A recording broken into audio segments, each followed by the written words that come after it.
Meus cumprimentos à presidente, aos colegas que ainda se encontram no plenário, às pessoas que ainda estão nas galerias, aos funcionários da casa, àqueles que nos assistem pela TV Assembleia. Por mais que desde o começo desse processo eu tenha explicado e voltado a explicar, as pessoas insistem em torcer aquilo que tantas vezes nós já falamos aqui. O que nos move na discussão não é, como eu já disse hoje no primeiro tempo, se o tempo integral é bom ou se ele é ruim. A discussão é outra. Quando o Rodrigo Coelho, sempre muito ponderado, muito equilibrado, um deputado que eu admiro muito, muito inteligente, sempre muito atento a tudo, diz que a gente tem que aquilo que os parlamentares fazem como projeto de lei tem que estar pautado naquilo que a sociedade espera que se faça, né? O lavrador, o operário, o médico. Então, no caso desse projeto agora, o que os professores e alunos estão querendo? Por que, então, a insistência em virar as costas para aquilo que estão almejando os professores e os alunos? Não é que os professores e alunos não querem escola em tempo integral ou não querem escolas vivas. Eles querem as respostas para os seus problemas mais imediatos. Então, eu estou dizendo aqui, olha, a escola de tempo integral é maravilhosa, ela é muito boa, porque ela vai... Tá, mas o menino quer saber quando ele vai ter um quadro decente, quando ele vai ter uma quadra, uma sala climatizada, quando ele vai ter uma quadra decente para praticar esporte. É isso. Essas respostas que não estão vindo. Então, é como se as pessoas estivessem clamando por alguma coisa, mas é que nós estamos dizendo assim, olha, vocês não sabem o que vocês estão dizendo, nós vamos providenciar uma coisa muito melhor para vocês, toma aqui, mas isso que vocês estão planejando agora, o que querendo agora, isso não é importante. As tentativas para desconstruir os meus argumentos são as mais variadas apresentadas aqui, desde o fato de que eu estou defendendo escolas particulares, até o fato de que eu represento a elite. Eu não gosto desse, eu acho meio piegas a pessoa... querer tornar emotiva a história da sua vida. Mas então, vamos lá. Eu sou aluno trabalhador, eu estudei a minha vida inteira em escola pública. Eu comecei a trabalhar como empregado aos 13 anos. Na época era a antiga 7ª série, hoje 8ª. Ali eu comecei a trabalhar numa serraria, onde eu sofri um acidente, perdi 3 dedos da mão esquerda, trabalhei como frentista de posto de gasolina, trabalhei como lixador em oficina de lanternagem, trabalhei como office boy, trabalhei numa fábrica de ração, ou seja, eu tenho toda uma história, e se naquela época eu tivesse uma escola viva de tempo integral, isso teria feito diferença nenhuma para mim, porque eu precisava trabalhar o dia inteiro para trabalhar à noite, para estudar à noite. Isso não teria feito diferença. Então, assim, precisaria, então, que tivesse acompanhado a isso, alguma coisa que me garantisse o sustento para que eu pudesse estudar, né? Então, assim, essas questões de contar história triste, para dizer que eu sou elite, etc., talvez eu entenda muito, até pelo fato de que eu trabalhei pelo menos 15 anos na rede pública também como professor, além de ser pesquisador, já cansei de repetir essa história, as pessoas já estão até cansadas disso. Mas eu acho que eu vou começar a desenhar aquilo que eu falo.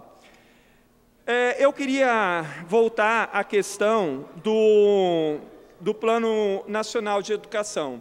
É compreensível que aqueles que não são da área da educação, não acompanham, não entendam exatamente algumas coisas. Isso é compreensível, como eu não entenderia muitas coisas, por exemplo, da área da medicina.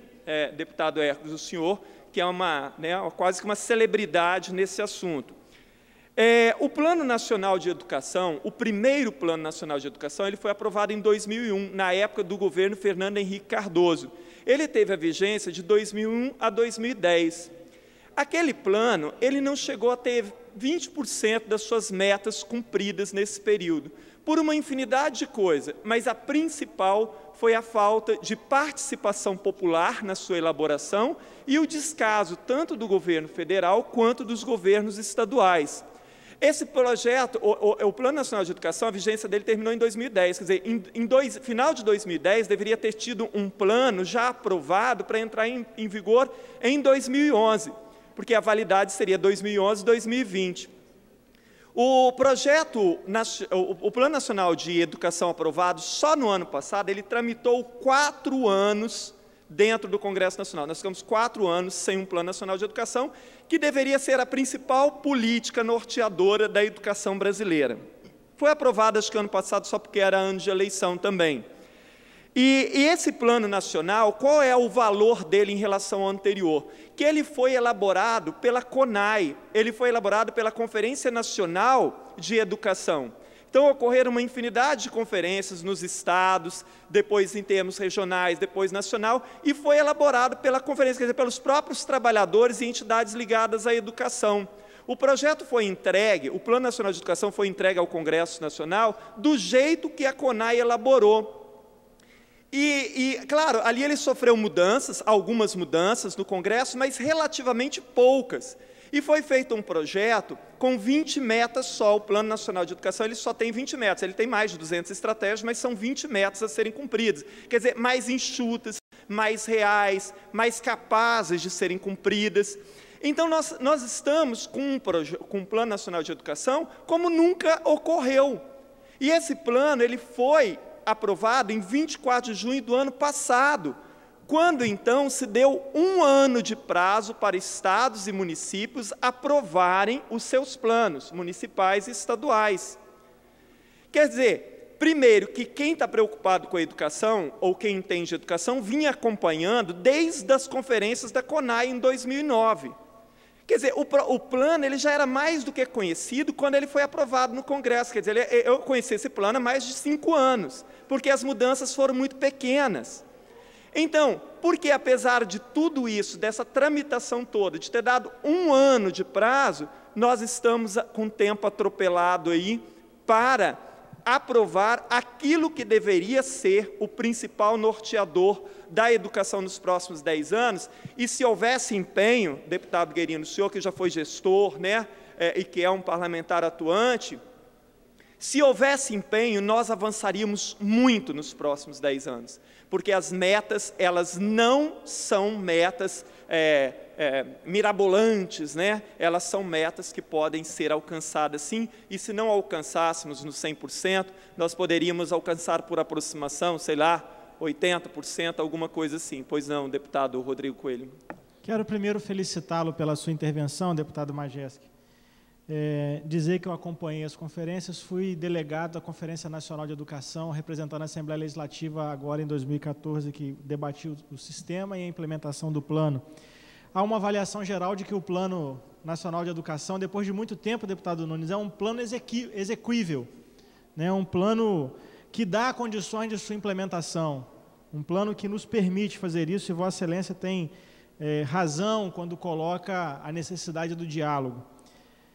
Nós aqui na Assembleia Legislativa recebemos o plano e estamos construindo uma estratégia, que é a de fazer uma audiência que dure o dia inteiro, em que os deputados não façam o debate, e que a gente permita que a sociedade faça aqui o debate, destaque nas estratégias do plano que acredita que tem que mudar e acrescente aquilo que acredita que precisa acrescentar, para que a gente tenha uma peça que nós possamos chamar de Plano Estadual Popular, Plano Estadual de Educação Popular, para que a gente depois faça o contraponto, não tirando a prerrogativa dos deputados, porque podem ter coisas que vêm, sugestões que venham que não sejam assim execuíveis, então nos caberá avaliar, mas a gente precisa ter uma peça que nos permita ter esse parâmetro de avaliação. E eu já quero dizer que fiquei muito feliz, porque vi que Vossa Excelência apresentou emenda ao Plano Estadual de Educação, fazendo referência ao custo aluno qualidade, que foi uma emenda minha ao projeto Escola Viva, falava muito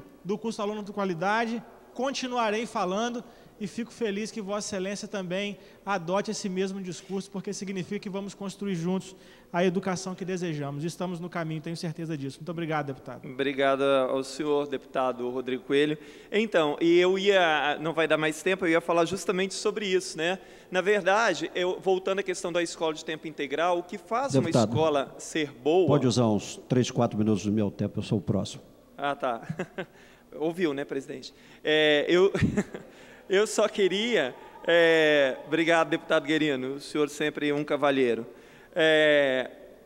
Eu só queria colocar, em relação até ao que o Rodrigo Coelho disse, que assim, Pessoal, é uma coisa que, é claro que a escola de tempo integral, ela tem seu valor, é importante a gente pensar nisso, mas o que faz uma escola ser boa ou ruim não é exatamente isso, né? São, assim, pesquisas variadas provam isso, né?